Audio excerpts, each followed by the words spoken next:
Aujourd'hui, on prendra un petit moment pour corriger cette feuille que vous avez complétée la dernière fois. Vous avez peut-être remarqué que la question 3 traitait d'un sujet dont on n'avait pas encore parlé. Il s'agissait d'affûtage, et ce que je vous propose, c'est qu'on commence par ça, on va parler d'affûtage, et ensuite on reviendra sur la correction de ce document. L'affûtage, ce qu'on peut dire, c'est que c'est un métier à part entière. Aujourd'hui, on a des outils de plus en plus perfectionnés, précis, complexes, donc on les confie à un affûteur professionnel.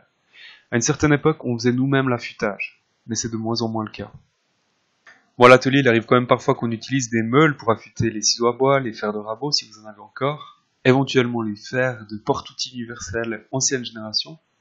Dans ce cas, on va utiliser des meules corindon ou borazon. Grosso modo, cet abrasif est à peu près le même que celui que vous utilisez pour le ponçage des bois. Et cet abrasif permet d'enlever de la matière sur les aciers rapides ou acier-outils. Si vous voulez affûter une lame de scie circulaire qui a des tranchants métal dur, là on aura recours à une meule diamant. Donc on a le corps de la meule en acier ou en alu, et puis uniquement sur la circonférence, on va retrouver des petites particules de diamant qui pourront enlever la matière sur le métal dur, puisque le diamant est plus dur que le métal dur. Si vous êtes un peu bûcheron dans l'âme, vous aurez peut-être l'occasion d'utiliser des meules qui ont des formes spéciales. Là on a une chaîne de tronçonneuse. Alors bien sûr pour l'affûter, il faut des formes un peu particulières. En entreprise, ce qui est encore affûté parfois, c'est le ruban. Vous allez le voir dans la vidéo qui suit.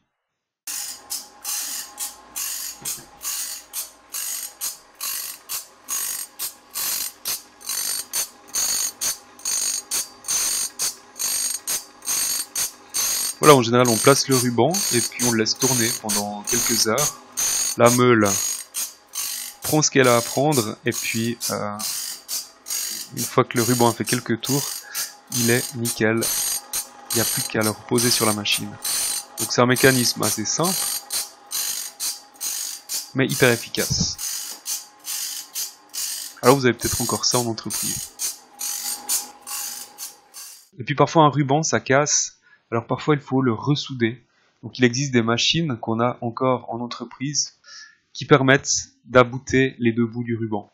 Donc on fait passer un courant électrique suffisamment fort pour faire chauffer les deux extrémités et pour les souder l'une à l'autre. Du côté des dégots et raboteuses, si on a encore un arbre porte-outils ancienne génération avec des couteaux massifs et réaffûtables, ce qu'il faut souligner, c'est que l'affûtage se fait obligatoirement sur les 4 couteaux simultanément. C'est une question d'équilibrage du porte-outils. C'est un petit peu comme une voiture. Le garagiste qui monte vos pneus, parfois il doit mettre des plombs pour équilibrer la roue, pour éviter les vibrations à une certaine vitesse. Là c'est pareil, il faut absolument que le porte-outils soit parfaitement équilibré, sinon ça va user les roulements de la machine, et forcément, à la longue, engendrer des coûts de maintenance de cette machine. Donc affûtage simultané sur les 4 tranchants. Certaines dégots qui ont des couteaux en acier rapide présentent sur une petite portion de ces couteaux massifs une zone qui était rechargée avec du métal dur. Cela permet d'avancer le guide à 3-4 cm de l'extrémité de la table et puis de dresser les champs de panneaux qui seraient mal sortis de la Strebig avec des éclats. Dans certaines entreprises, on reprend 1-2 mm comme ça sur la dégot. C'est des entreprises qui ne font pas beaucoup de panneaux mélaminés. Donc du coup, plutôt que d'investir dans une lame avec une denture spécifique, eh bien la propreté est obtenue grâce à la dégot.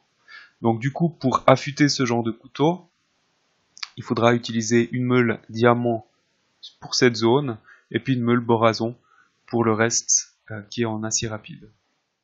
Pour la chaîne amortisée, il existe différents dispositifs pour faire coulisser la chaîne, ou dans la vidéo qu'on va voir, un dispositif de rotation de la chaîne. Comme je le disais en introduction, l'affûtage c'est véritablement une affaire de pro. Les professionnels ont des machines à commande numérique, donc l'outil est placé dessus, il y a des palpeurs qui viennent prendre ses cotes, tout est rentré dans un ordinateur, et puis l'affûtage commence selon un programme. Donc on est face à des outils hyper perfectionnés, et les machines le sont également. En plus de ça, aujourd'hui, on a des outils qui sont plus durs que le métal dur. Je pense au diamant polycristallin. Et puis, il n'existe pas de meules qui permettent d'affûter un outil en diamant par enlèvement mécanique de matière. Donc, on a recours à un système d'érosion électrochimique. Alors, je ne connais pas le détail, mais j'imagine qu'il y a un courant électrique qui va oxyder le tranchant et ainsi permettre un enlèvement de matière pour l'affûter. Donc voilà le palpeur qui vient prendre les dimensions de l'outil. On voit qu'on a bien un tranchant en diamant polycristallin. Ici vous avez une zone sombre, c'est le diamant, et puis la zone un petit peu plus claire, c'est le métal dur. Je vous rappelle, du diamant qui est frité sur du métal dur, qui lui-même est brasé sur de l'acier outil.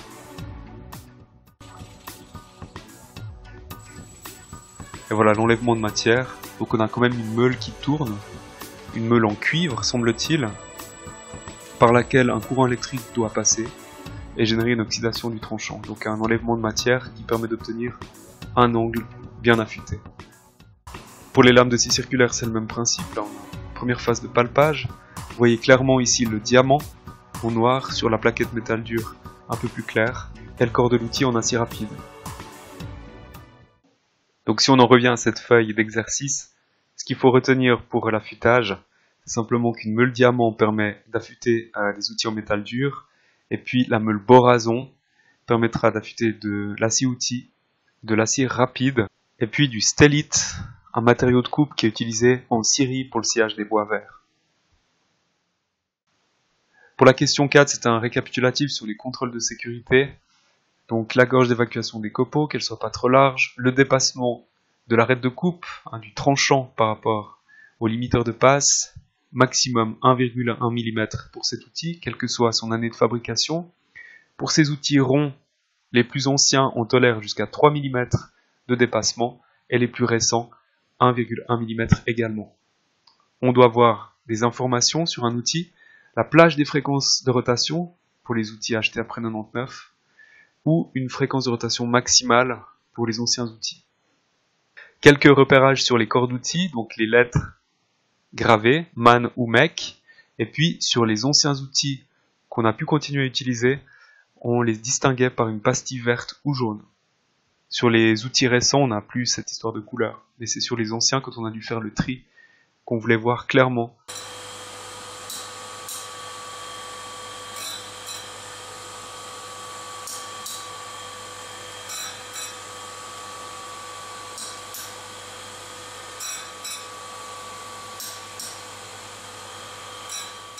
qui allait où.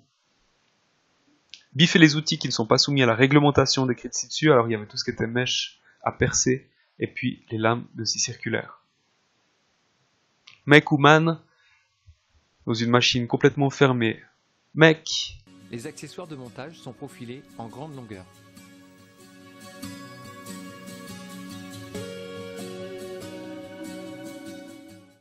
Une toupie avec avancement automatique, MAN, c'est le piège. Une tonneuse avec chariot, MAN. Par l'investissement de machines numériques, l'entreprise développe le savoir-faire des hommes, améliorant les conditions et la qualité du travail. Ici, évidemment, MAN. Sciage, pas de réglementation, perçage non plus, et puis une défonceuse, MAN.